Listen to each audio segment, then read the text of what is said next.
¿Quién es? Le pregunté a su querida esposa que cuál era la proeza que él más grande había hecho. Y ella dijo, ay, casarse conmigo. Bueno, esa creo que todavía no saben quién es.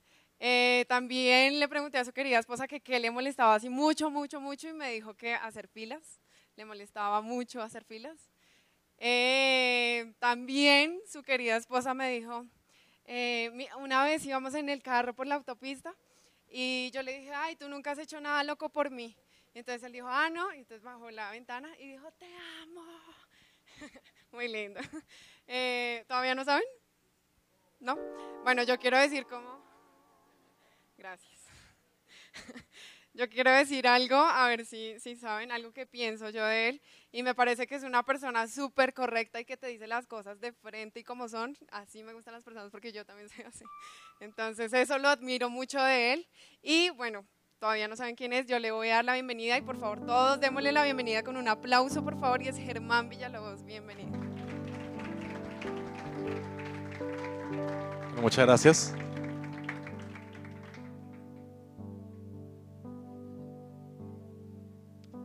Ya saben cuál es mi mayor proeza. Ahora estoy trabajando en la segunda. Adivine cuál es. Bueno, hablando de proezas, aquí nuestro querido amigo José Luis ya hizo la proeza. Yo estoy siguiendo su ejemplo, estoy siguiendo sus pasos. Yo quiero que le demos un aplauso a la vida de José Luis porque van a ser padres nuevamente con Pau. Esa proeza, yo estoy siguiendo los pasos fielmente a mi maestro. Entonces, como buen discípulo, estoy imitando a mi maestro. ¿Cuántos quieren que Dios les hable en esta mañana? Bueno, tarde ya se hizo tarde. ¿Cuántos quieren? Levante su mano y diga, yo quiero que Dios me hable y que me diga cosas hoy. Mire a la persona que tiene a su lado, entonces dígale, Dios te va a hablar. Y pues como Dios habla a través de la Biblia, entonces arranquemos. Mire lo que dice el libro de los Salmos en el capítulo 60, en el versículo 12. Acompáñeme a leerlo, por favor. En Dios, dígalo conmigo, en Dios haremos proezas y ¿y Él qué? Hollará a nuestros enemigos. Me acompaña a leerlo nuevamente. Dice, en Dios haremos proezas y Él hollará a nuestros adversarios. Si usted busca otra versión de la Biblia dice, en Dios haremos proezas y Él destruirá a nuestros enemigos. La primera vez que yo escuché hablar de proezas, lo escuché hablar en una iglesia cristiana hace como 21 años, en una iglesia que se llama Salvación y Alabanza, y tengo una imagen grabada en la cabeza que no me la puedo sacar. Y esa imagen era la pastora Gaby. ¿Ustedes conocen a la pastora Gaby? Hace 21 años, o sea, imagínense, hace 21 años. En esa época la pastora Gaby tenía el cabello bien cortico, no tan cortico como yo, pero bien cortico. Tenía el cabello bien cortico, lo tenía medio rojizo. Estaba encaramada en unos zancos así de grandes, en unos tacones. Y me acuerdo que tenía una pandereta, yo creo que casi del tamaño de ella. Y estaba danzando y cantando una canción que dice, más o menos así, dice, haremos grandes proezas, pues Él al enemigo hollará, canta, proclama su victoria, y dice, Cristo es Rey.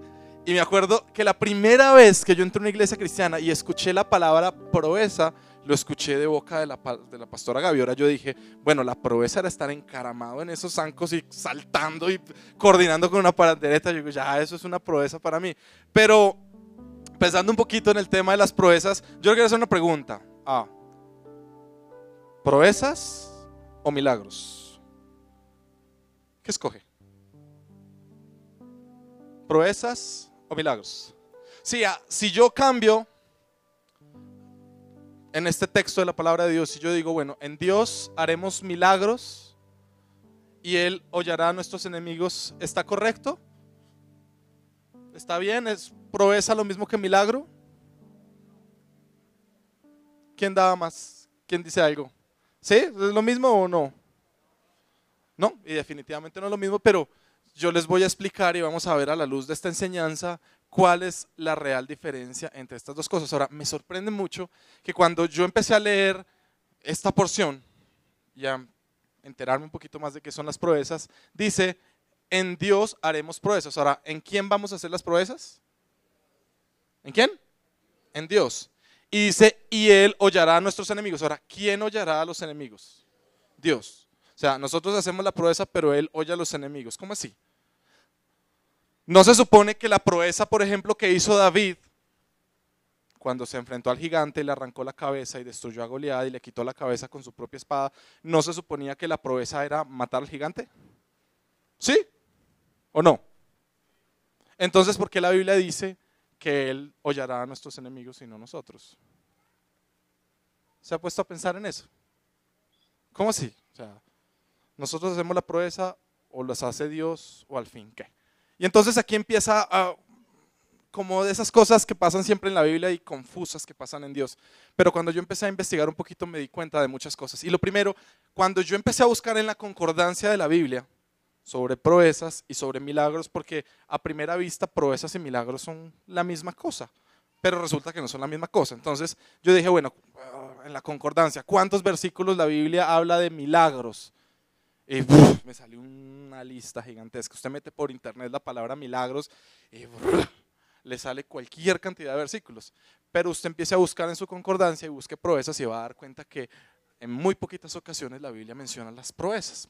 Ahora, cuando yo me puse a mirar esos pocos versículos que hablan de las proezas, habla asociando siempre a Dios o a su mano, a la mano de Dios. La Biblia dice que la diestra del Señor es la que hace proezas. Ahora, cuando Dios nos llamó, yo le pregunto, y por eso le hacía la pregunta, o sea, Dios quiere que usted tenga una vida de milagros o tenga una vida de proezas, y la mayoría dijo proezas. Yo quiero decirle que son las dos cosas. Dios quiere que tú vivas una vida de milagros, pero también vivas una vida de proezas, pero hay que entender qué es una y qué es lo otro. Los milagros están asociados a la manifestación del amor de Dios a través tuyo. Y me explico, cuando Jesús veía a un enfermo, ¿lo sanaba por mostrar el poder de Dios o por amor?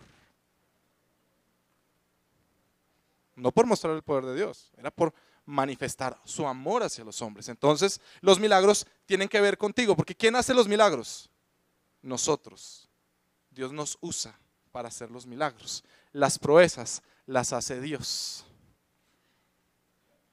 Y Dios muestra su poder a través de las proezas. Ahora, yo quiero que tú entiendas algo y es importante que nosotros tengamos claro, y me encanta la canción que cantamos al final, yo sé quién soy yo, porque yo tengo que tener claro quién soy yo en Dios y para dónde voy, para qué Dios me diseñó y para qué Dios me creó, cuál es el propósito que Dios tiene conmigo.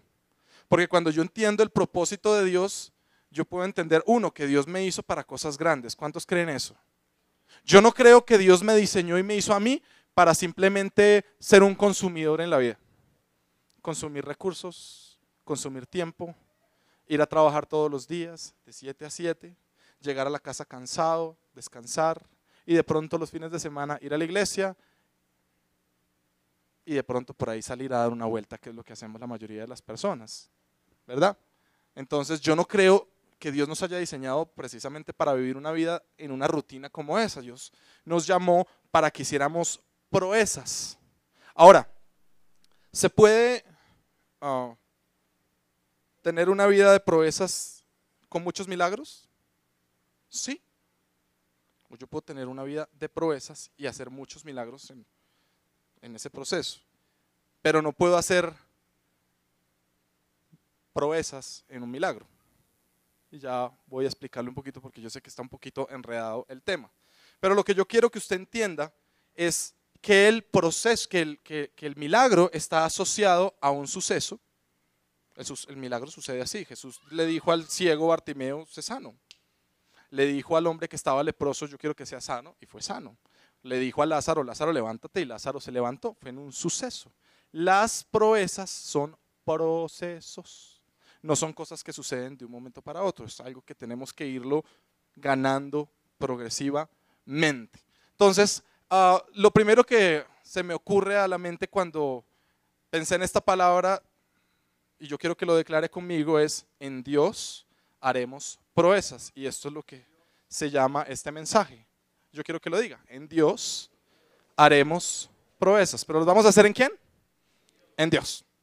Entonces, la primera definición que se me viene a la cabeza, o que se me vino a la cabeza cuando yo pensé que era una proeza, es lo siguiente. Si pones la siguiente diapositiva, pensando en 4 cosas. Ahora me adelanté un poquito. Yo quiero compartirle 4 cosas de lo que es, no, pero devuélvete, es en la diapositiva anterior. Ok, antes de las 4 cosas. La definición de proeza, y lo que se me viene a la cabeza. Dice: las proezas son grandes hechos, acciones que alguien realizó en el pasado. Diga conmigo: pasado. Pasado. Cuando hablamos de proezas, si uno se pone, ahora no nos vamos a poner espirituales, vamos a hablar de proezas que han hecho otras personas, no solamente los hombres de la Biblia. ¿Cuántos creen que Simón Bolívar le libertó 5 países? ¿Cuántos saben eso y lo creen? ¿Sí? ¿Cuántos creen que Cristóbal Colón descubrió América en 1492 y que hizo una travesía larguísima y atravesó 2 continentes? ¿Verdad? Todos lo creemos. Ahora, si yo les hablo de cosas de la Biblia, pues también van a decir que sí. ¿Cuántos creen que Jesús resucitó de entre los muertos? ¿Sí? ¿Todos o no? ¿Cuántos creen que Jesús resucitó a Lázaro? ¿Cuántos creen que Jesús alimentó a 5,000 de unos cuantos peces y unos cuantos panes? ¿Cuántos de esos ustedes fueron testigos de esos hechos?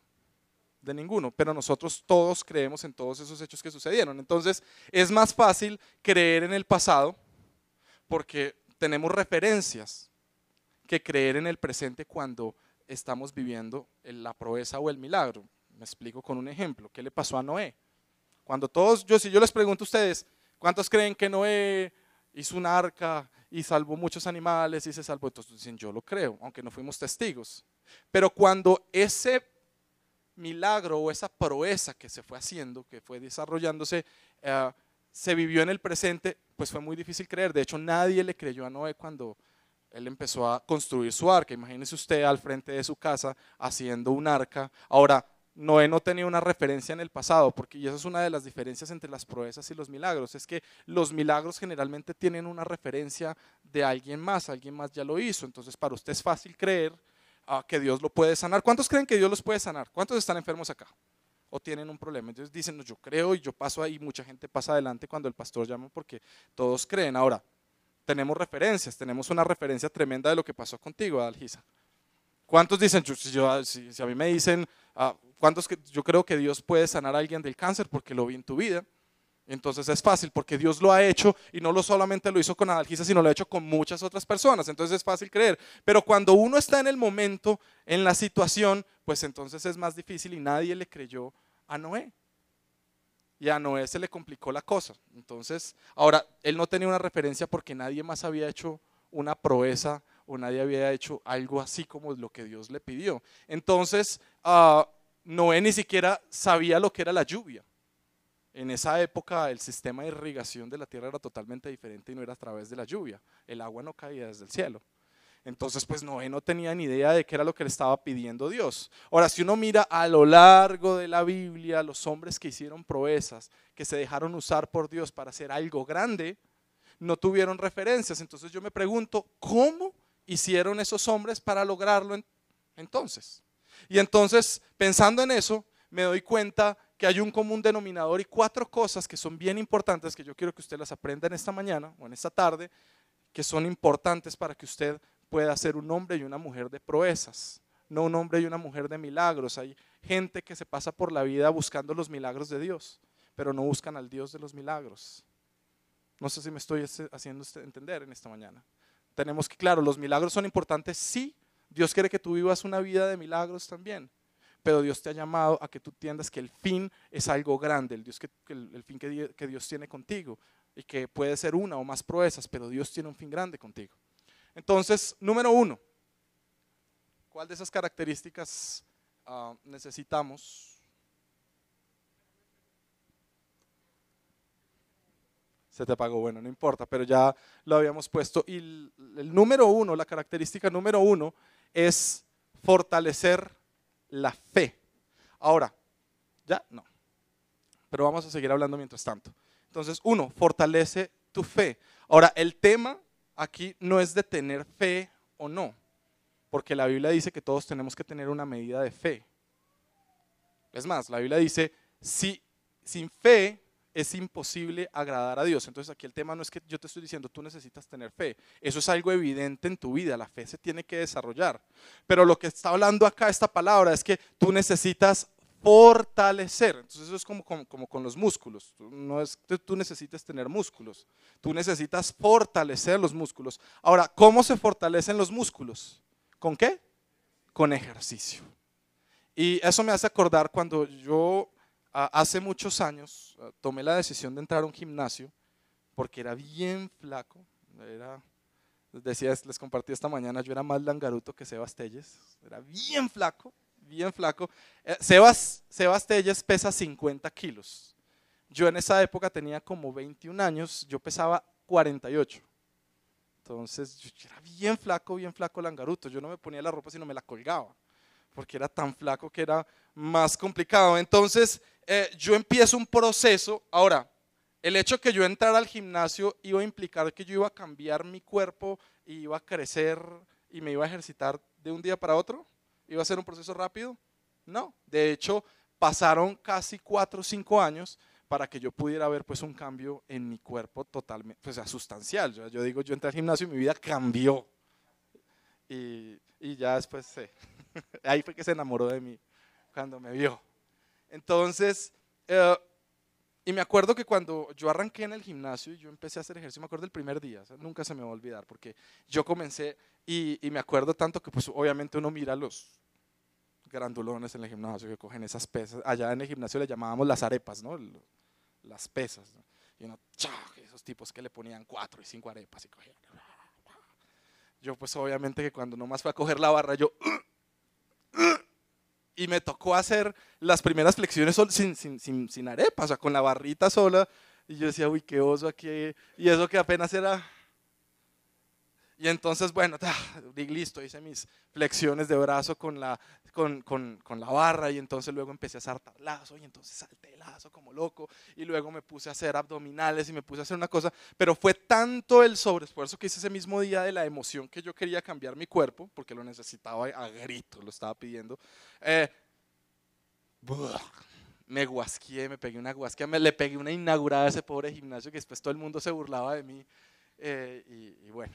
Entonces ya se podrá imaginar ahí el regalito que dejé en el gimnasio, pero fue a causa del esfuerzo. Ahora, después con el tiempo que yo seguí progresivamente yendo juicioso al gimnasio, regularmente ejercitándome y empecé a ver cambios, había un aviso súper grande al frente de los espejos del gimnasio que decía, sin dolor no hay resultados. Y eso me hace pensar en esta palabra porque cuando nosotros vamos a desarrollar la fe, ahora la fe es como un ejercicio. ¿El ejercicio produce? ¿Qué produce el ejercicio? Sí, salga de acá y trote media hora y hablamos mañana. Si usted no hace ejercicio, salga de acá y haga 20 flexiones de pecho, haga nomás 20 flexiones de pecho y le cuento mañana cómo va a amanecer. Es algo inseparable. El dolor hace parte del proceso de crecimiento de los músculos porque hay cosas que se tienen que romper. Hay ligamentos que se rompen y eso es lo que permite que los músculos crezcan. Igual pasa con la fe. El mejor escenario para que tú puedas desarrollar la fe es en el escenario donde hay problemas, circunstancias difíciles y donde te implique dolor. Porque ¿cómo desarrollar la fe cuando todo está bien? ¿Cómo desarrollamos la fe cuando yo tengo plata en el bolsillo? Cuando tengo un buen trabajo, cuando mis hijos están bien, cuando estoy bien con mi esposa y todo está funcionando. Entonces, pues, desarrollar la fe no tiene sentido y es muy fácil, y entonces por eso uno ve que la gente canta cuando están las cosas bien y danza y alaba, pero cuando están las circunstancias difíciles y cuando pasan los problemas, entonces ¿qué? Ahora, una de las cosas importantes de la fe es que yo decido mi estado con base en la fe. Y hablando de fe, pues hablemos del hombre que la Biblia resalta que tuvo más fe, que es Abraham. Entonces, si vamos al libro de Romanos en el capítulo 4, de los versos 19 al 21, vamos a darnos cuenta qué fue lo que pasó con Abraham. Ahora mire lo que dice, versículo 19, y sin debilitarse, diga conmigo, debilitarse. En la fe contempló su propio cuerpo que ya estaba como muerto puesto que tenía como ¿cuántos? La Biblia dice que tenía 99 años. Y la esterilidad de la matriz de Sara. Versículo 20. Sin embargo, respecto a la promesa de Dios, Abraham, ¿qué? No, ¿cómo dice? ¿No qué? Titubeó con incredulidad, sino que se fortaleció en fe, dando gloria a Dios y estando plenamente convencido de lo que Dios había prometido, porque poderoso también era para cumplirlo. Y yo quiero que diga conmigo: debilidad, fortaleza, débil, fuerte. ¿De cuál de los dos lados de la balanza está usted? ¿Del lado flaco o del lado fuerte? Aún dice la Biblia, incluso el débil diga, fuerte soy, porque Dios nos ha llamado a que nos fortalezcamos. Ahora, si vuelve a leer el versículo anterior dice que Abraham se fortaleció a pesar de la circunstancia. ¿Cuál era la circunstancia que estaba pasando a Abraham? Vamos al contexto. Abraham tiene una promesa de parte de Dios. Dios le dice, tú vas a tener un hijo, vas a tener una descendencia muy grande. Yo te doy esa promesa para ti, para que tú la vivas, la cumplas. Pero Abraham empezó a mirar su situación. Entonces Abraham dice, bueno, tengo 99 años, soy viejo, mi esposa es estéril, Lázaro no se levanta. ¿Qué hacemos? ¿Qué hacemos? ¿Cuál fue la opción que tuvo Abraham? Y si pon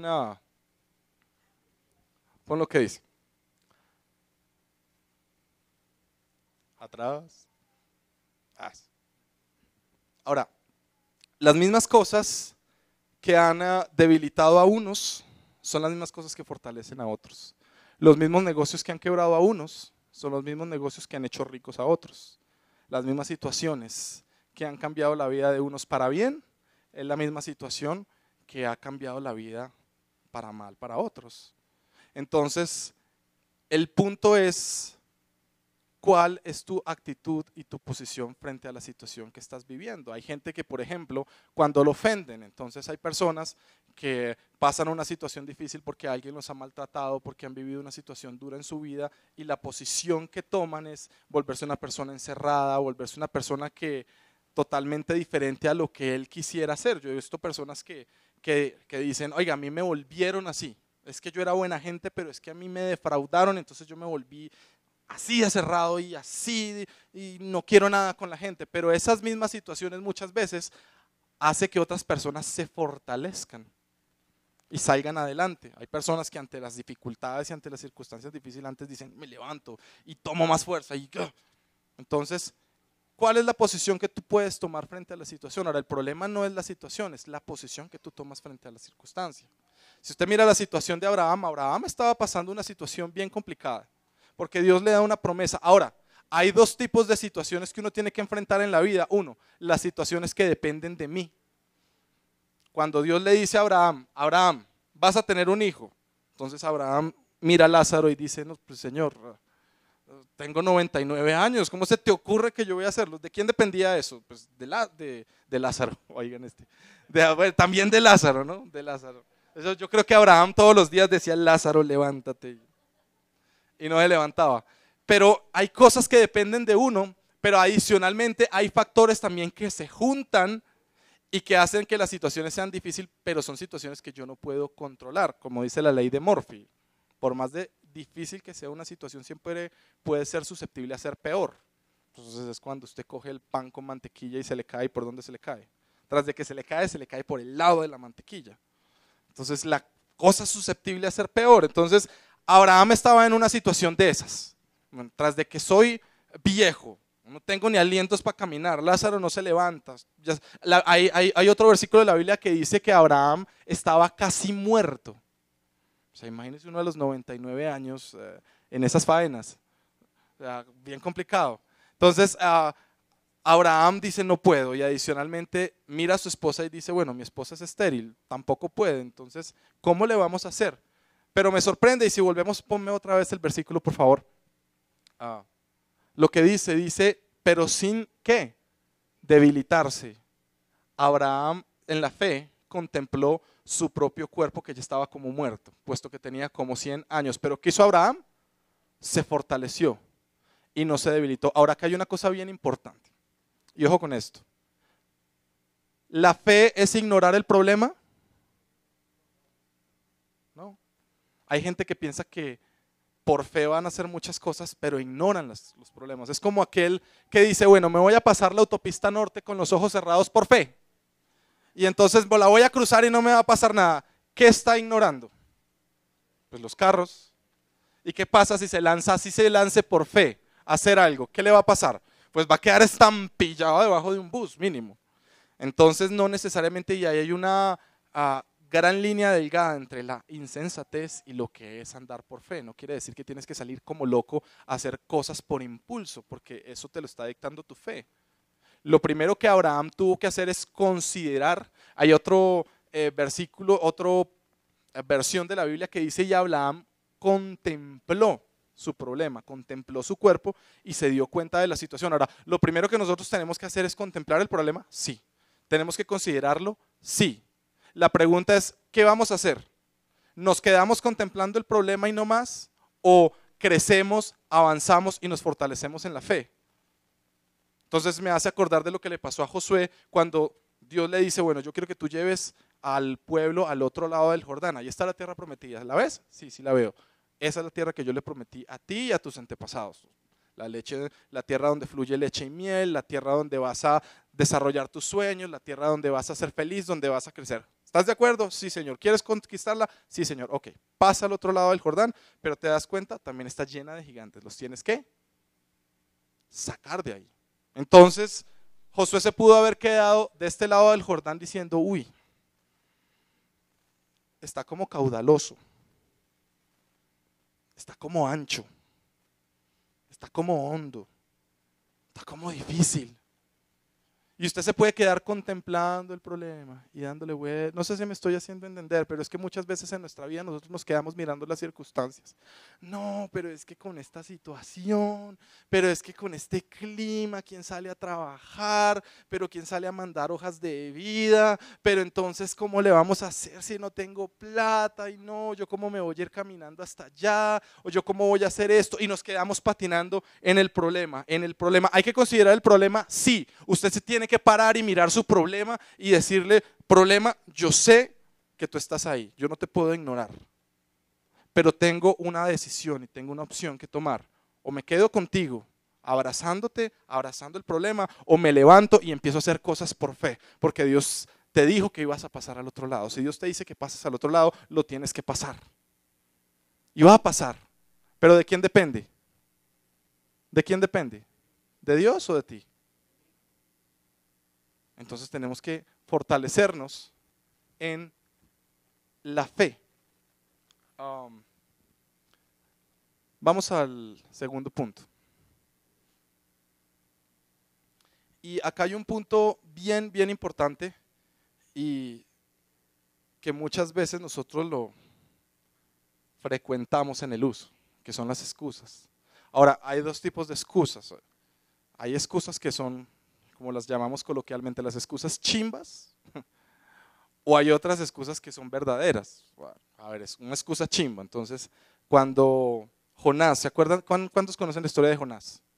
Jonás, Dios le dice a Jonás, Jonás, yo quiero que tú vayas a predicarle a la gente de Nínive porque es que yo la voy a destruir.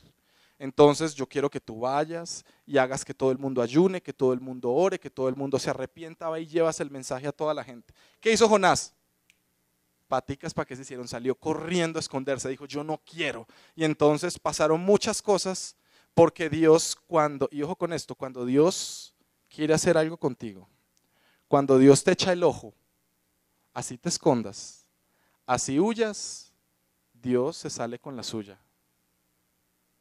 Dígale a la persona que tiene a su lado, no te escondas, que Dios te va a encontrar.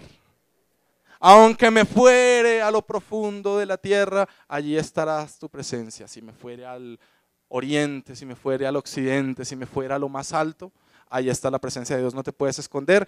Y Jonás no se le pudo esconder a Dios. Entonces llega un momento donde Dios empieza a mover las circunstancias, empieza a mover las cosas y lo lleva al punto de la confrontación. Entonces lo para cara a cara y le dice, bueno, Jonás, ahora sí, no Jonás.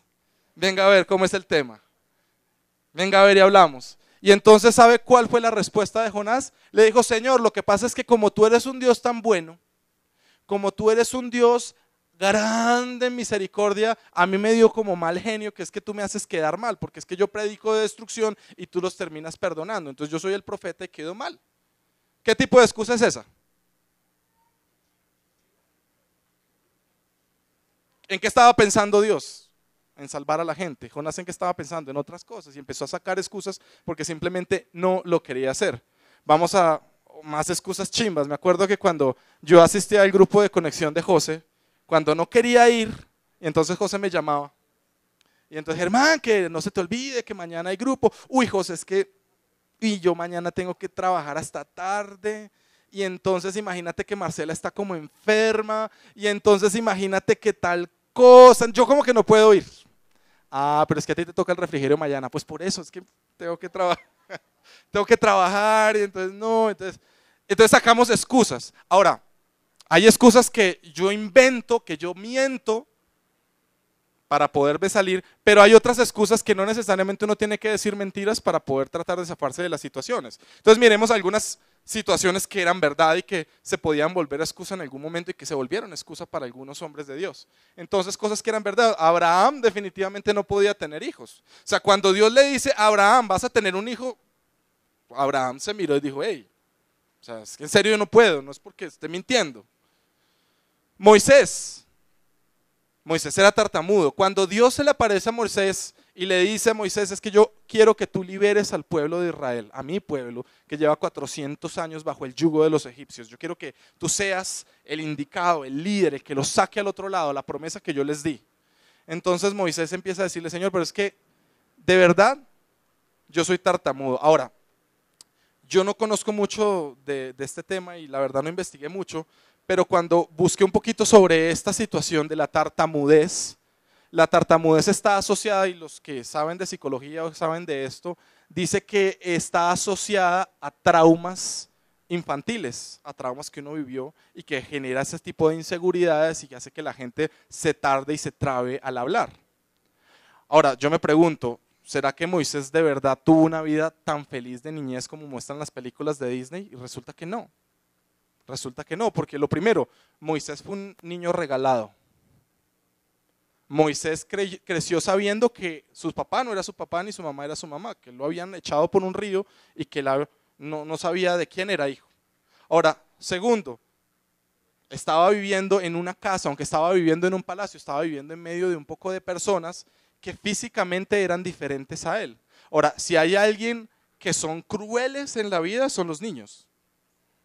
Cuando notan las diferencias entre ellos, las resaltan y se encargan de hacérselo saber a toda costa. Yo me acuerdo de cuando yo estaba en el colegio y a los más débiles siempre estaban los bullies, ¿no? Los montadores, los que y lo fregaban, y aquel que tuviera algún defecto le inventaban cualquier apodo, cualquier cosa, cualquier sobrenombre para estarle encima, y era cosa de todos los días. ¿Usted cree que a Moisés no le pasó eso? Era el niño diferente, era el niño adoptado, era el niño recogido. Yo creo que sus hermanos se la montaban todos los días y le decían, es que usted es el recogido, es que usted es un judío recogido, y se la montaban y fue tan difícil la niñez de Moisés que él creció con traumas. Ahora, si usted mira la adultez de Moisés, Moisés era una persona agresiva y violenta. ¿Se acuerda qué pasó cuando él vio que uno de los guardias egipcios estaba golpeando a uno de los judíos? ¿Se acuerda cuál fue la reacción? Una persona normal no actúa por ira y asesina. Es una persona que ha tenido problemas en el pasado. Ahora, Moisés era una persona que estaba traumatizada y tenía muchos traumas. Entonces, cuando Dios lo llama, Moisés lo primero que le dice, Señor, es que yo estoy traumatizado. Yo tuve una niñez difícil, yo tuve una vida difícil, es que tú no te has dado cuenta de todo lo que yo viví. Pero ¿qué le contesta Dios a Moisés? ¿Qué le contestó? Como nos contesta muchas veces a nosotros. Y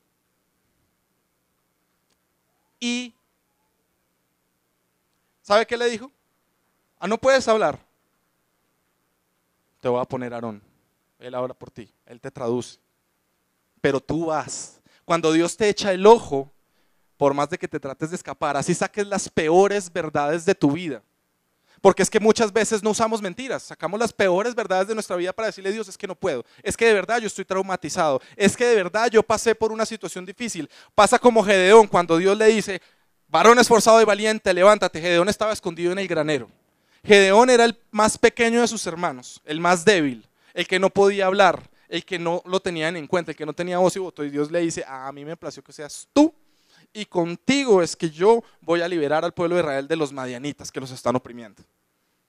Pero a Dios le plació que sea él. Ahora, si Dios le plació hacer algo contigo, así le saques las peores verdades de tu vida, Dios lo va a hacer. Mire esta frase, este pensamiento.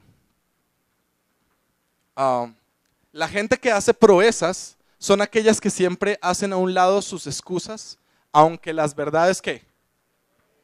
El tema no es de tener la razón o no. El tema no es de decir la verdad o no.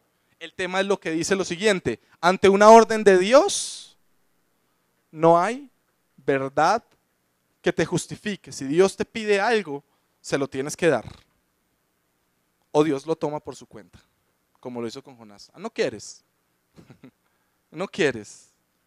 Entonces quieres proceso, ¿verdad? Me acuerdo que había un pastor que decía, ¿quieres molino? Y Dios empieza a meterte al molino, ¿no? ¿Qué es más fácil? ¿Por las buenas o por el molino? Uy, por las buenas. Nunca le dio la opción a Dios del molino porque duele tremendamente. Número 3. ¿Cuántos han escuchado esta palabra antes? Uy, seminarios, congresos, canciones, mensajes, es lo que hay sobre el esfuerzo y ser valiente. Cuando uno ve este versículo, ¿en qué versículo usted está pensando? ¿En cuál?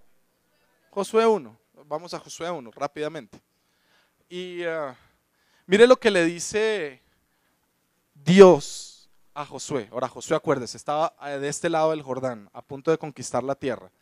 Y le dice, esta es la versión de las Américas, para los que están buscando de pronto en su Biblia y no les concuerda mucho. Dice, sé fuerte y valiente, porque tú harás que este pueblo herede la tierra que les prometí a sus antepasados. Solo te pido, ¿mucho qué?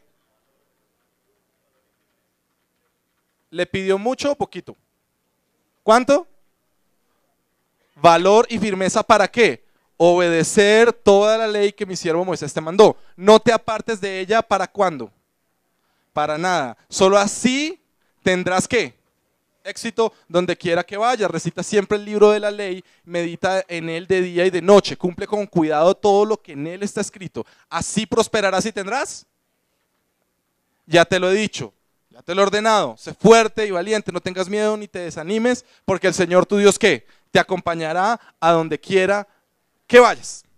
Y resalto la palabra éxito en rojo porque es que cada una de las personas, yo creo que el 100% de las personas, cuando emprendemos algo, ¿qué es lo que estamos esperando alcanzar? O usted se casa para tener fracaso. ¿Tú te casas para fracasar? ¿Para qué te casas? ¿Para tener qué? Éxito. Cuando yo me casé pensando en tener éxito. Cuando yo he empezado proyectos en mi vida, yo pues he pensado en que voy a conquistar el éxito, que lo voy a alcanzar. Pero ¿qué necesito yo para poder alcanzar el éxito? Los que estaban durmiendo. ¿Qué se necesita entonces para tener éxito? Esforzarse y ser valiente. Ahora, son dos cosas que se vuelven una. Y se lo explico por qué. Para esforzarse, para ser esforzado, ¿se necesita ser valiente? ¿Y para ser valiente se necesita esfuerzo? Sí. Y Dios te está demandando esas dos cosas. Ahora me quitaron el versículo, entonces me toca buscarlo acá. Josué. Ahí sirve lo que dice José, la Biblia de papel. En estos momentos toca sacar la Biblia de papel. Entonces está diciendo, sé fuerte y valiente porque tú harás que este pueblo herede la tierra que les prometí a sus antepasados. Ahora, ojo con esto. Dios le está diciendo a Josué que él va a tener el éxito solo. ¿El éxito de Josué va a ser solo? No, Él está diciendo, y tú te encargarás de llevar no solo tu trasero al otro lado del Jordán, sino vas a llevar al de tu familia y todos los que yo le prometí que iban a pasar al otro lado. Ahora, ¿cuál es el pueblo de cada uno? Nuestra familia. O las personas, bueno, para los que somos casados, nuestra familia, mi esposa, mis hijos. Pero los que son solteros de pronto viven o con sus papás, o viven con sus tíos, o con sus abuelos. Usted dice, yo no crecí con mis papás. Bueno, es con las personas que usted se ha rodeado. Pero Dios le ha permitido a usted vivir y tener un pueblo, ser parte de un pueblo y vivir con un pueblo. Y Dios le dice a Josué, vas a pasar tú y todo este pueblo. Es decir, lo que Dios me manda a mí implica a mi esposa, implica a mi familia. Si Dios me lleva al éxito, implica que yo tengo que llevar a mi esposa ¿a dónde? Al éxito.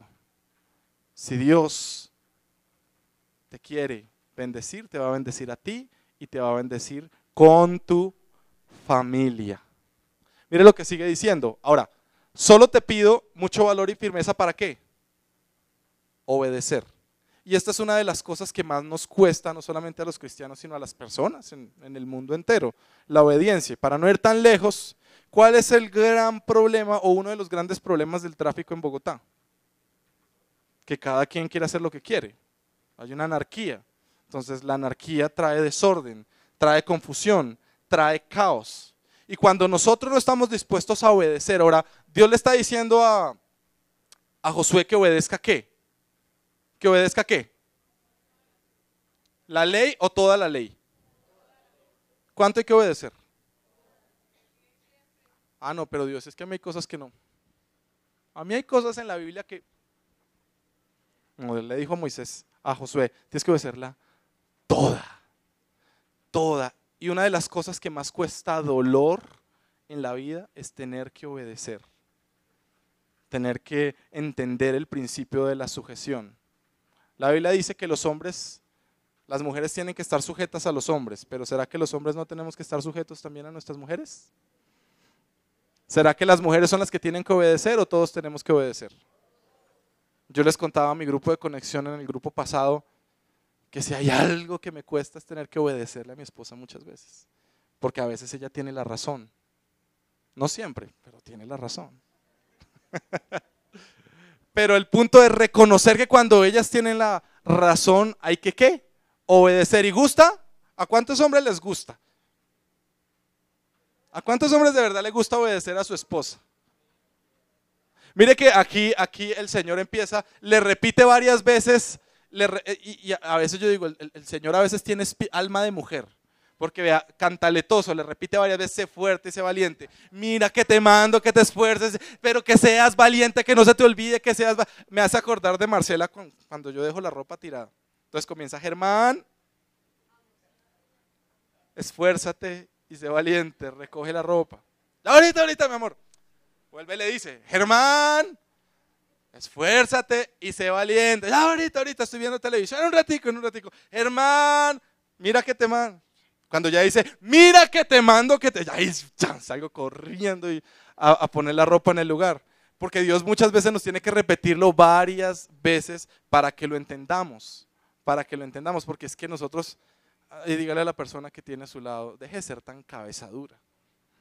Es que el problema de la obediencia es que a veces somos tan tercos. Entonces, me hace acordar, por ejemplo, cuando empieza Jessica a decirle a Juan Diego, a mi sobrino, Juan Diego, cuidado. Juan Diego, Juan Diego, cuando ¡pan! ¡Ay! Por cabeza dura. Pero a veces nosotros nos reímos del dicho del niño, pero a veces Dios te dice, no te unas en yugo desigual. Ojo, ese negocio, no te asocies con esas personas, que no te asocies con esas personas. Y vuelve y te lo repite, pero que no te asocies cuando ¡prum! Le robaron la plata. Entonces, ¡ay! ¿Se lo dijo Dios o no se lo dijo Dios? Le dice a los jóvenes, no te metas con esa muchacha. No te metas con esa muchacha. Que no te metas. Purrundún. Lo defraudó, le pasó algo. Y entonces está el llanto y el crujir de dientes. ¿Por qué? Porque somos cabeza dura, porque somos tercos, porque nos cuesta entender y obedecer. Y dice, No te apartes de ella, ¿para cuándo? ¿Para cuándo?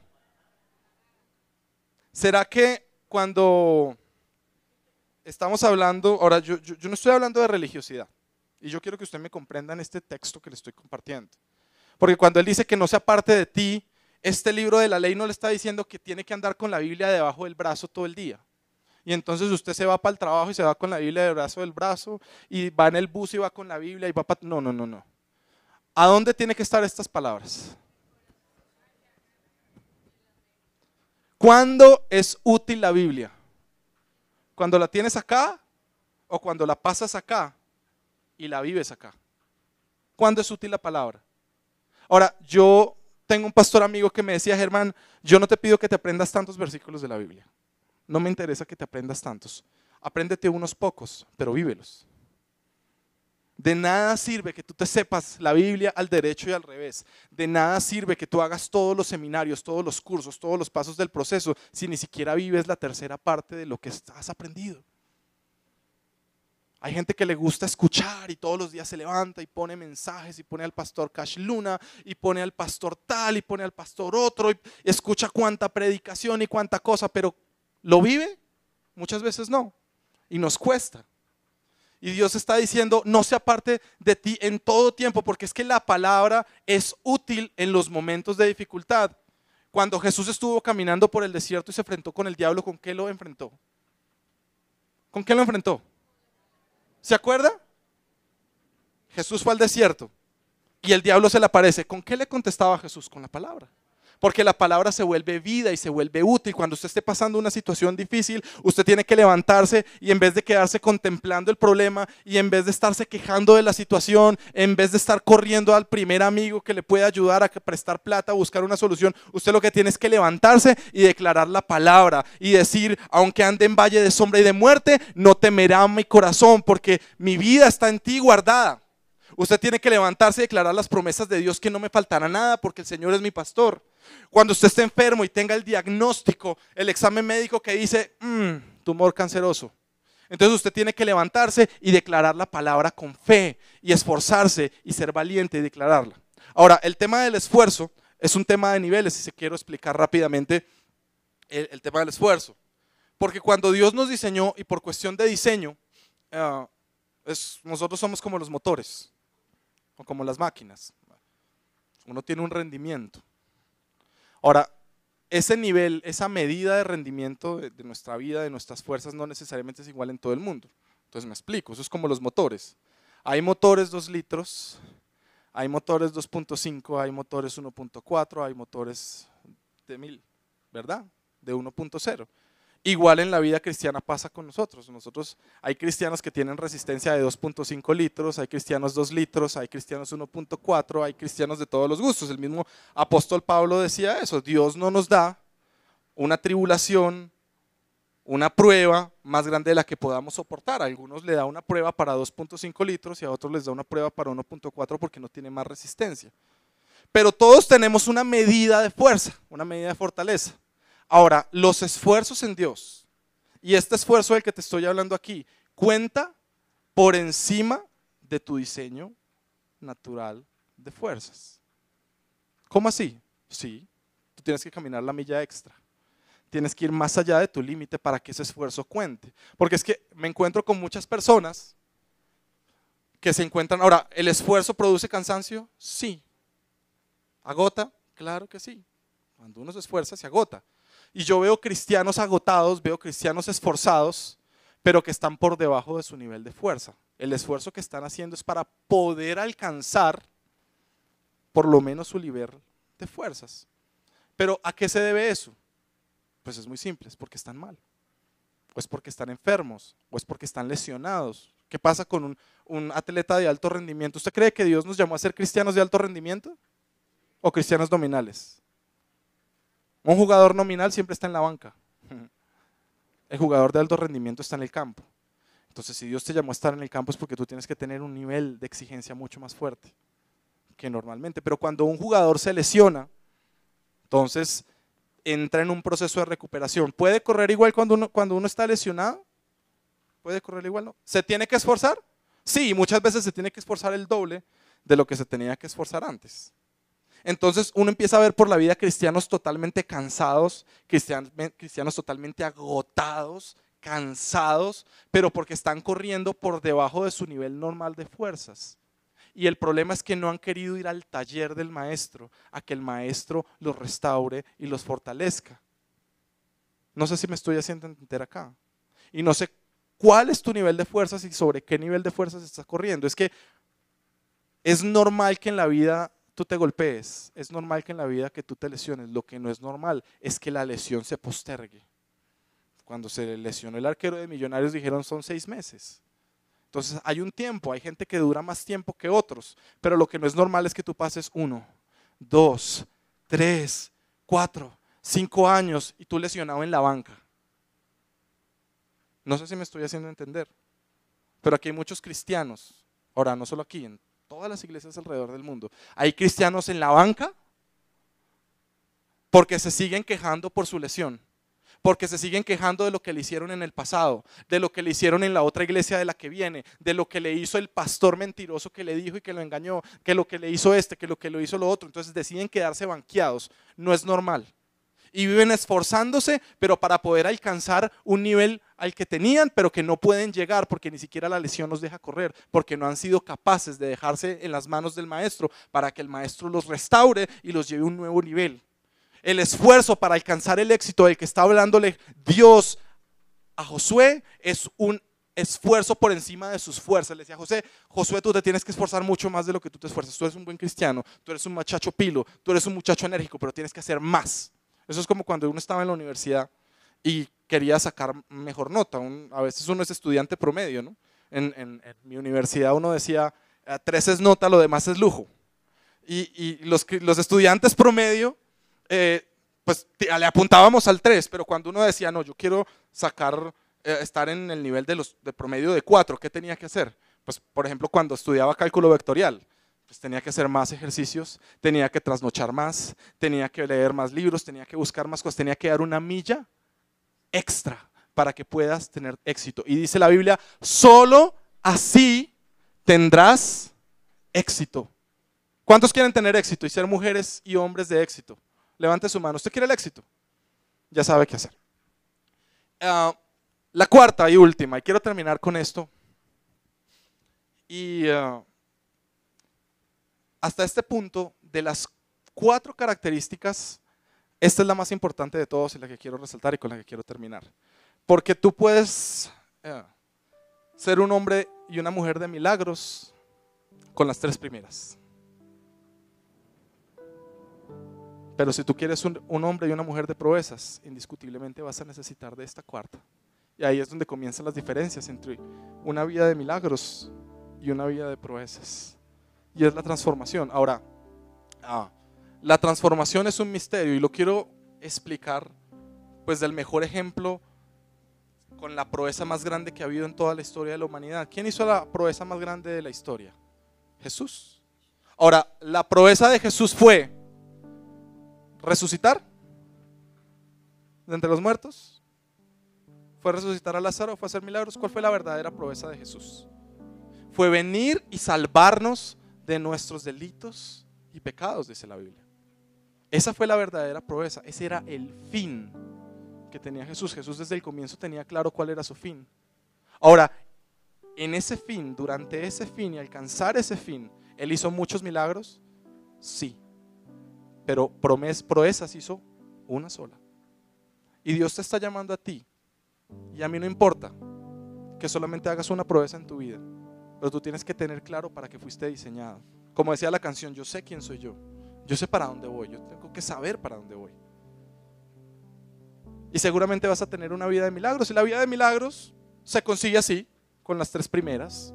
¿Necesitas fe? Obvio que necesitas ser un hombre de fe, una mujer de fe, fortalecedora. Yo le estoy hablando aquí a los cristianos, a las personas que llevan años en la iglesia, a las personas que se consideran líderes en esta iglesia o que se consideran líderes. Entonces hay que tener fe, sí. Hay que dejar las excusas de un lado, sí. Muchas veces hemos dejado cosas de lado por seguir al Señor, estamos de acuerdo, no es tan complicado. Hay que esforzarnos, sí. Y estamos dando por encima de nuestras fuerzas, sí. Y si usted mira la proeza de Jesús, y yo quiero que mire en Filipenses lo que pasó con Jesús, porque si Jesús lo tuvo que vivir, créame que nosotros lo tenemos que vivir. Eso me hace acordar de el apóstol Pedro, cuando Jesús le fue a lavar los pies. Entonces el apóstol Pedro de una vez pegó el brinco y dijo: no, Señor, tú no me vas a mí a limpiar los pies. ¿Usted sabe por qué Pedro no se quería dejar limpiar los pies de Jesús? Porque él se puso a pensar, dijo: bueno, si este es el Dios creador del cielo y de la tierra, el Rey de los cielos, el Dios del universo, el Hijo de Dios, y este me limpia los pies, ¿quién sabe qué voy a tener que hacer yo? Y entonces, si Pedro reconoció lo que Dios tenía que hacer y lo que Jesús hizo, pues con mayor razón nosotros tenemos que reconocerlo, nosotros tenemos que pasar por ahí. Si Jesús pasó, ahora pasó por un proceso de transformación, y yo quiero que lea lo que dice. Mire, dice: haya pues en vosotros este sentir que hubo también en ¿quién? En Cristo Jesús, el cual, siendo en ¿qué? Forma de Dios, no estimó el ser igual a Dios como cosa que aferrarse, sino que se despojó a sí mismo, tomando ¿qué? Forma de siervo, hecho semejante a los hombres. Sigue diciendo: y estando en la condición de hombre, se humilló a sí mismo, haciéndose obediente hasta la muerte, y muerte de cruz, por lo cual también le exaltó a lo sumo y le dio nombre que es sobre todo nombre, para que en el nombre de Jesús se doble toda rodilla de los que están en los cielos y en la tierra y debajo de la tierra, y toda lengua confiese que ¿quién? Jesucristo es el Señor, para gloria de Dios Padre. Pero yo quiero que volvamos al versículo 5. Y yo quiero que en estos últimos 5 minutos tú pongas todos tus sentidos en esto, porque esto es una revelación y esto es algo un poquito complejo, esto es un poquito denso, pero si tú logras entenderlo y logras extractar lo que Dios te quiere hablar en esta mañana, tú vas a pasar de una simple vida de milagros a una vida de propósito, a una vida de proezas. ¿Y cuál fue el proceso que tuvo que vivir Jesús? Jesús hizo una gran proeza, sí. ¿Y cómo empezó el proceso? Acuérdese: milagros, suceso, proeza, proceso. Jesús empezó a vivir un proceso que si Jesús lo vivió, créame, se lo aseguro que usted y yo lo tenemos que vivir. De esa no nos salvamos. Y el proceso comienza en una simple palabra, dice: cambió de forma. Él era como Dios y se transformó como un siervo, como un hombre, como una persona. Era como los Transformers. Tenía una forma y luego se vuelve a otra forma. Ahora, la situación no es simplemente transformarse, porque es que ese proceso, esa transformación es un proceso, requiere un tiempo. Ahora, es un misterio. ¿Y sabe por qué es un misterio? Porque en ningún lugar hay una explicación de cómo pasó esto. Si usted traza una línea de tiempo y mide en el punto en que Él era Dios, ¿qué pasó hasta ese momento que Él se convirtió hombre y Él entró al vientre de María? ¿Qué pasó en esa línea de tiempo? La Biblia no dice. Ninguno lo sabemos, eso es un misterio. No sabemos cómo fue, si eso pasó en un segundo, pasó en un año, 10 años. ¿Cuánto tiempo le tomó ese proceso de transformación a Jesús? Nadie lo sabe. Ahora, Jesús fue transformado y tú vas a ser transformado como yo necesito ser transformado. Pero como es un misterio, el proceso tuyo de transformación no es el mismo proceso mío. El proceso que necesita mi esposa no es el mismo proceso que necesito yo, que necesitamos todos los que estamos acá. Tú y yo tenemos que encontrar cuál es ese proceso. Pero aquí Abraham nos da varias pistas de cómo puede ser el proceso de nosotros. Y miremos lo que le pasó a Abraham. Ahora, yo quiero que miremos rápidamente, y no lo tengo ahí en las pantallas, pero yo quiero que volvamos rápidamente a Génesis 17 y miremos varias cosas que quiero resaltar para cerrar. Ahora, yo quiero hablarle en esta mañana a las personas que necesitan ser transformadas. Hay dos tipos de personas que necesitan definitivamente ser transformadas. Uno, las que están mal. ¿Cómo así? Sí, una persona que está mal es evidente que tiene que ser transformada. Entonces se lo explico con un ejemplo. ¿Se acuerda de lo que le pasó a Jacob? Jacob, desde que nació como un engañador. Nació peleando con su hermano. Vivió una vida de engaño. Vivió una vida apartada de Dios. Entonces no era evidente que Dios lo transformara. Ahora, si usted mira ¿Cómo fue el proceso de transformación de Abraham? Pues Dios le cambia el nombre a Abraham, ¿no? Dios le dice, ahora tú ya no eres Abraham, sino te vas a llamar Abraham. Transformación. Lo pasó a hacer de una forma a otra forma, que no pasó de un día para otro. Ahora Dios empieza un proceso de transformación con Jacob. Aparente es el mismo, aparentemente, pero si usted se pone a mirar, en Jacob era evidente la transformación, en Abraham no, porque Abraham era un buen cristiano. Mire lo que dice en el versículo 17 cuando se le aparece Dios a Abraham. Dice, era Abraham, verso 1, de edad de 99 años, cuando se le apareció el Señor y le dijo, yo soy Dios Todopoderoso, anda delante de mí y sé perfecto. ¿A quién se le demanda perfección? ¿Al que está mal o al que está bien? Pues al que está bien. Yo no le puedo pedir perfección al que está mal, porque tiene que vivir un proceso. Me explico con un ejemplo. Cuando yo estaba pequeño y hacía planas, yo no tenía letra mala, yo tenía una letra buena, y yo hacía las planas. Amo a mi mamá, me mamé de mi mamá. Entonces cuando yo hacía las planas y se las mostraba a mi mamá me decía, muy bien, la hiciste muy bien, ahora anda y la haces perfecta.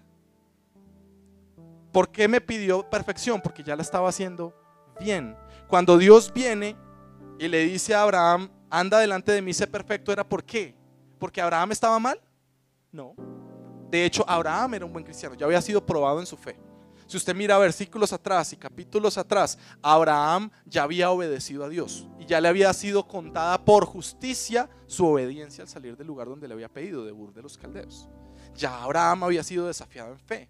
Abraham ya caminaba con Dios. Abraham ya hablaba con Dios. Entonces yo me pongo a preguntar, ¿cómo así? Si uno está bien, si uno es un buen cristiano, sin embargo necesitamos la transformación. Y la respuesta es sí. Pero hay muchos cristianos que no han logrado entender eso. Y a Abraham le estaba pasando, pero Dios tuvo que venir y salvar el día. Porque Abraham, ahora, mire esta revelación tan tremenda. ¿Usted sabe qué significa Abram? Dios le cambió el nombre de Abram a Abraham. Abram significaba padre enaltecido. Ahora, Abraham desde que nació,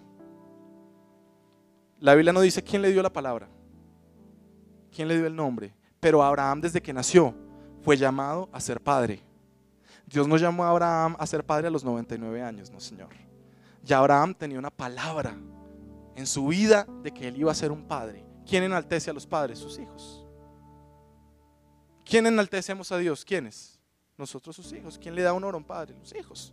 Ahora, Abraham caminó toda su vida siendo un buen cristiano, 99 años con una palabra profética de parte de Dios diciéndole que él iba a ser un padre, pero pasaron 99 años de frustraciones porque él vivió caminando y nunca pudo ser papá. Ahora yo le estoy hablando a las personas que de pronto están acá y que llevan muchos años en esta iglesia y caminando con Dios, y Dios les ha dado una palabra profética, pero esa palabra no se ha cumplido aún. ¿Cuántos de los que están aquí están viviendo eso? Que Dios les ha dado una palabra profética que hace años les dijo, tú vas a ir a las naciones, tú vas a ser un bendecido, tú vas a tener un hogar grande, tú vas a tener un ministerio fuerte, tú vas a hacer esto, tú vas a hacer... ¿A cuántos Dios les ha hablado en alguna ocasión y les ha dado una palabra? ¿A cuántos? Yo quiero ver su mano. Levante su mano, porque es que esta palabra es para usted. Esta palabra es para usted. Si Dios ya te había dicho una palabra y esa palabra no se ha cumplido, yo quiero decirte que el tema que te falta es la transformación. Que Dios venga y salve el día muchas veces. A veces no es simplemente, ¿usted cree que cuando Dios le dio esa palabra, de verdad Dios le dio esa palabra para que pasaran 99 años y se diera? No. Abraham estaba haciendo algo que no era correcto o algo que le faltaba. Y a Abraham le faltaba la transformación. Muchas veces Dios nos da una palabra y la dejamos añejar. Y pasan los años y esa palabra se queda ahí. Pero Dios tiene que venir y transformarte. Y no cambiarte la palabra, porque es que Dios no le cambió la palabra a Abraham. Dios volvió y le dio la misma palabra. Ya te habían dicho que ibas a ser padre, ahora yo te digo que vas a ser padre, pero padre de multitudes. Dios viene y no solamente te da una nueva palabra, sino que te la amplía. Dios le dice a Abraham, sale y mira las estrellas. Vas a tener muchos hijos. Vas a tener una generación grande que hasta el día de hoy lo está viviendo. Yo creo que Abraham en los cielos todos los días le da gloria a Dios por ese problema que tenía de esterilidad con su esposa y de impotencia. Porque esa circunstancia generó y engendró una de las naciones más poderosas sobre la tierra, que es la nación de Israel. ¿O no es así? Porque la proeza de Abraham no fue tener un hijo. La proeza de Abraham fue creerle a Dios que Dios lo haría un hombre grande y que le daría una nación grande. Abraham fue un hombre de promesas, y no sé si me estoy haciendo entender. Usted está esperando un milagro. Está bien que espere el milagro, pero Dios quiere darte algo grande por encima de eso. No sé si me estoy haciendo entender. Mire, y quiero terminar con esto. Mire lo que dice Isaías 53. Y cuando Dios quiere hablarte, ahora, la proeza es un proceso. Es algo que va a pasar ¿cuándo? En el futuro. El hecho que Dios en esta mañana venga y te dé una palabra y te confirme algo que de pronto tú estás esperando, que quieras escuchar, no quiere decir que eso va a pasar de aquí a mañana. Dios viene y te dice, vas a ser un hombre bendecido y mañana ya eres ese hombre. No, vas a tener que pasar un proceso. Entonces, futuro. Cuando Dios quiere hablarte de tu futuro, te habla en pasado. ¿Cómo así? Póngale atención a esto y cerramos. Dice, ciertamente está hablando de Jesús. ¿Está hablando quién? El profeta Isaías. Y dice, ciertamente Él cargó. ¿En qué tiempo está hablando? Con nuestras enfermedades. Soportó. ¿En qué tiempo está hablando? Pasado, nuestros dolores. Pero nosotros le consideramos herido, golpeado por Dios y humillado. Para los estudiosos de la Biblia, una pregunta.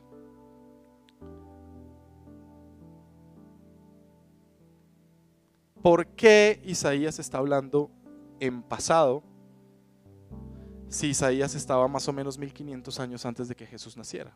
Él estaba hablando ¿de quién? De Jesús, algo que iba a pasar en el futuro. Pero estaba hablando ¿cómo?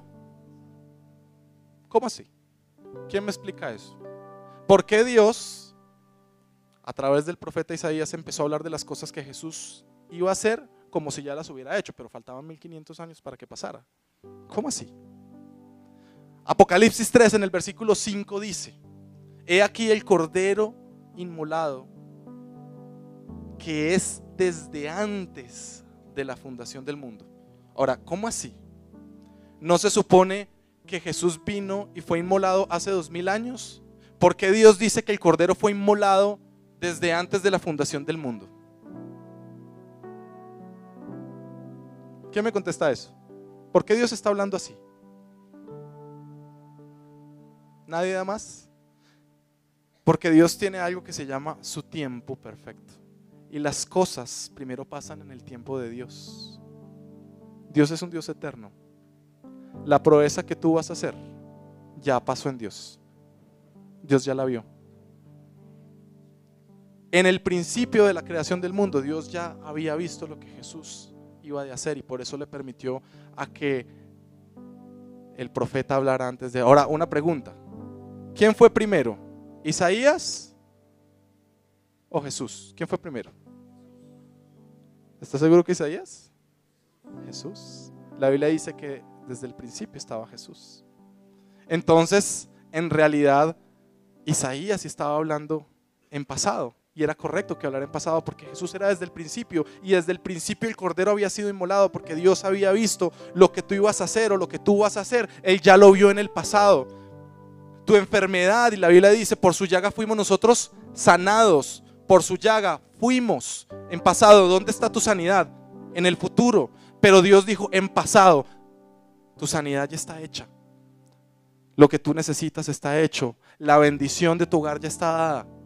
Ya está dada. Tu proyecto de vida está dado con base en la voluntad de Dios, pero ya se ha dado. Y yo no sé si tú estás entendiendo esta palabra tan poderosa, pero Dios ya lo declaró en tu vida. Tú lo único que tienes que hacer es hacer lo que hizo Abraham, que se esforzó de esperanza contra esperanza, dice la Biblia, para poder alcanzar lo que Dios le dijo que ya había sido, pero que iba a ser. Mire acá, y termino con esto rápidamente, en el versículo 5.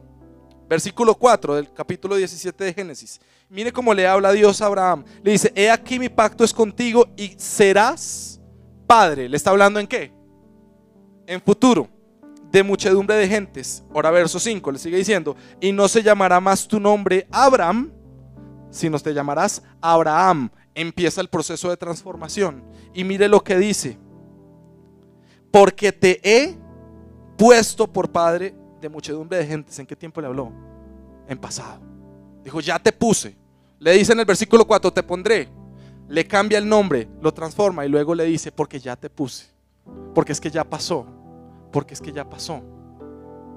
Solamente tienes que levantarte y creer que lo que tú vas a hacer en Dios ya pasó y está en las manos de Dios. Y solamente depende de que tú te esfuerces, que tú seas valiente y que tú te dejes transformar. Dios quiere darte hoy una palabra nueva sobre tu vida para que conquistes, para que te levantes. ¿Por qué no te pones de pie en esta mañana?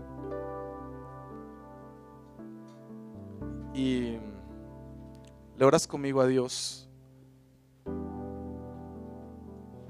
¿Por qué no levantas tus manos y le dices, Señor, ven en esta mañana y trae una palabra fresca para nosotros, Señor? A esas personas que están sufriendo con la incredulidad, Señor. Aquellas personas que están cansadas, que están agotadas, Señor, y que necesitan fuerzas. Yo te pido que tú bendigas a esas personas, Señor, que tú traigas fortaleza, Señor, pero que tú también empieces ese proceso de transformación en cada uno de ellos, Señor. Y yo te invito a que comiences a declarar en fe lo que Dios va a hacer en tu vida. Yo no sé si tú tienes claro para tú dónde vas, pero lo único que te puedo decir es que el Señor te dijo que tú eres un vencedor. El Señor te dice que tú eres un ganador. El Señor te dice que tú eres un conquistador. Y yo te invito a que tú levantes tus manos y digas, yo soy un ganador. Yo sé quién soy yo. Yo sé que Dios me hizo para cosas grandes. Yo te invito a que abras tus labios y comiences a declarar, que comiences a soñar. Cuando Dios le habla a Abraham, le dice, mira las estrellas, sueña que tú vas a tener una generación grande. Yo en esta mañana te digo que no tengas miedo a soñar, que comiences a declarar ese sueño, que si tu sueño es en otro país, yo te invito a que le digas, Señor, tú me llevarás a ese país, tú me darás esas cosas grandes. Que si tu sueño es tener una empresa, yo te invito a que tú comiences a abrir tus labios y empieces a declarar sobre esa empresa, sobre ese proyecto que Dios te ha dado. Si lo que tú necesitas es salud, yo te invito a que comiences a hablar sobre tu salud, que empieces a declarar con tus labios, empiece a hablar y diga, yo soy un ganador. Diga conmigo, yo soy un ganador y yo creo lo que tú vas a hacer en mí. Yo creo, Señor, que tú me has hecho un hombre y una mujer, no solamente para vivir en milagros, Señor, sino para vivir haciendo proezas, Señor. Tú has declarado tus palabras sobre mi vida y yo las creo. ¿Cuántos creen que las palabras de Dios sobre nosotros son verdad? Levante esa mano y dígale, Señor, yo lo creo. Dígalo, yo lo creo, yo lo creo, yo lo creo. Sí, Dios, declaramos que nuestro origen y nuestro futuro está en ti, Dios. Provenimos de ti, venimos de ti, Señor. Así es. Podemos dar un aplauso a nuestro Dios y sellar esta palabra profética.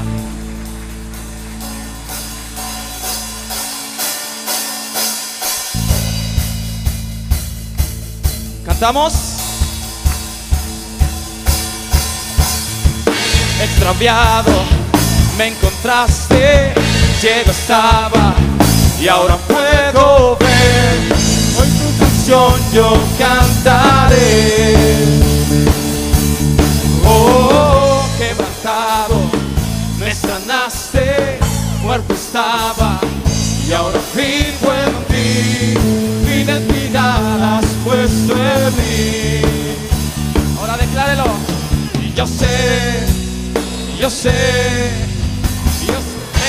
quién soy yo. Yo sé quién soy yo. No me dejes solo, a ver. Yo sé quién soy yo. Tuyo soy, tuyo soy. Yo sé quién soy yo. Yo sé quién soy yo. Yo sé quién soy yo. Tuyo soy, tuyo soy. Tú eres mi Dios. Cristo, eres mi Dios. Eres mi Dios. Cristo, eres mi Dios. ¿Estás más extraviado? rodeado, me encontraste, ciego estaba y ahora puedo ver. Por tu canción yo cantaré. Oh, quebrantado, me sanaste, muerto estaba y ahora vivo en ti. Tu identidad has puesto en mí. Declara esa palabra. Yo sé, yo sé, yo sé. Otra vez. Yo sé quién soy yo. Yo sé quién soy yo. Yo sé quién soy yo. Tuyo soy, tuyo soy. Yo sé quién soy yo. Yo sé quién soy yo. Yo sé quién soy yo. Tuyo soy, tuyo soy. Tú eres mi Dios.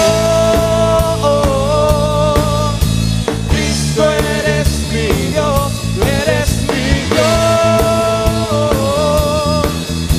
Cristo, eres mi Dios. Soy perdonado. Soy perdonado. Tu amigo soy. Soy aceptado. Yo sé quién soy yo. Tengo confianza. Tengo confianza. Seguro estoy que soy amado. Que soy amado. Yo sé. Volví a vivir. Declárelo. Volví a vivir. Y al libre soy. No te pertenezco a ti. Y tú eres mi Dios.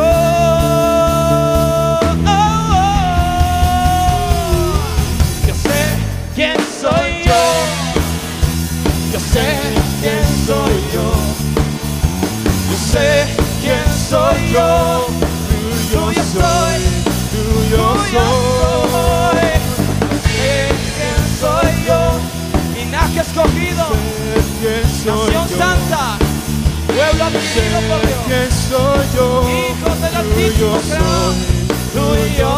Una vez más. Yo sé quién soy yo. Yo sé, yo sé.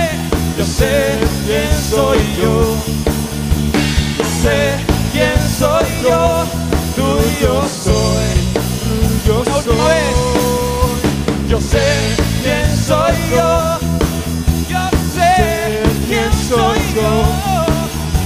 Yo sé quién soy yo. Tuyo soy. Tuyo soy. Tuyo soy. Oh, tuyo soy.